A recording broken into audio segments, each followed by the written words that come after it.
Yeyette quitta l'école à l'âge de 14 ans, pas beaucoup plus cultivée qu'en y entrant. Elle avait 15 ans quand, avec ses 2 amis, elle décida de rendre visite à la sorcière locale qui lui annonça son destin.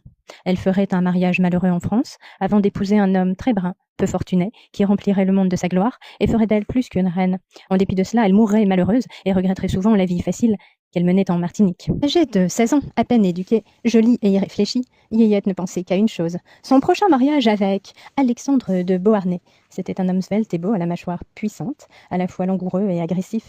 Il ressemblait au personnage d'un roman qui serait bientôt publié, Les liaisons dangereuses, et il se révélait déjà pour ses 17 ans comme un grand séducteur.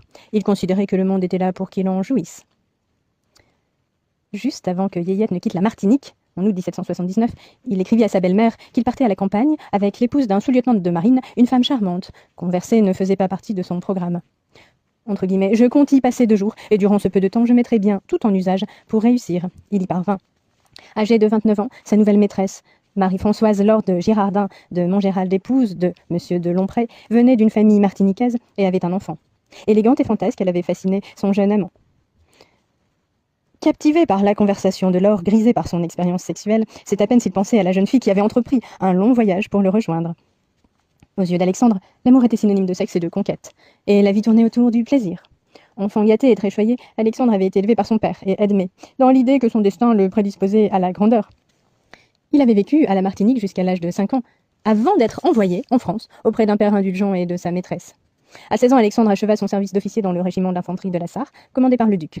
Sa passion pour les femmes atteignit de nouveaux sommets. Pour lui, elles étaient des trophées de guerre. Il faisait des listes de toutes celles qu'il avait prises au piège, comparant leurs particularités et leurs titres.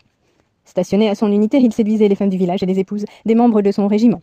À 17 ans, toute innocence déjà perdue depuis longtemps, il se tourna vers les femmes plus âgées et mariées, les trouvant plus nonchalantes et plus douées pour les joutes verbales. Laure, lasse, sensuelle, malicieuse, séduisante, correspondait parfaitement à ce modèle. Tandis que Yeyette voguait vers la France, Laure annonça une nouvelle de taille à Alexandre. Elle était enceinte et il était le père du futur enfant. Yeyette arriva après un voyage très éprouvant à cause de la tempête. Toujours malade et indisposée par le voyage, Yeyette se prépara à rencontrer son fiancé. Euphémie coiffa les cheveux de sa maîtresse et pinça ses joues pour leur donner de la couleur. Yeyette, qui se trouvait ravissante, se souvenait combien les hommes l'avaient admirée lors des bals du gouverneur.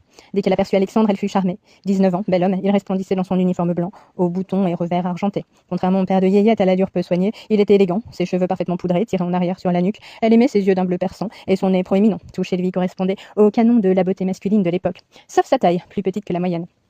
Yeyette tendit la main à son visage radieux, traduisant son enthousiasme. Alexandre la regarda stupéfait. Il était obsédé par les apparences, déjà désabusé par sa longue expérience des femmes. Et